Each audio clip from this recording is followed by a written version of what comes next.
and your body's just kind of shutting down. I have an example of this that I actually experienced this morning that I want to share about because I think it really beautifully illustrates the progression of this. So I was walking my dog, Junie, and in our neighborhood, there's a lot of wildlife. And so we were out in this area, and first she starts like smelling the air, right? And then I hear a rustle. So like my sensory systems are starting to pick up something. My amygdala is like, hey, there's something different here. Radar's going off, a little bit of activation. Then I start to see the outline, the silhouette of some really big pigs. And then I noticed that they have tusks. And I was like, oh, those are some wild boars. And there were 4 or 5 of them.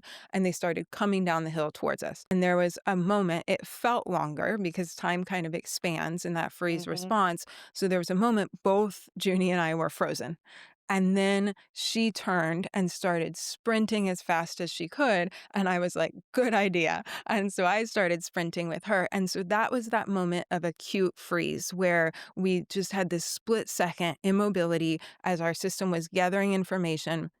What's going on? Is this dangerous? Can I run? Can I fight? Well, I don't want to fight the wild boar. I can escape because there's plenty of room around me. So we went into the adaptive next response, which was to flee. And then I was able to process that stress response because we were actually running. So that is an example of like a really healthy stress response.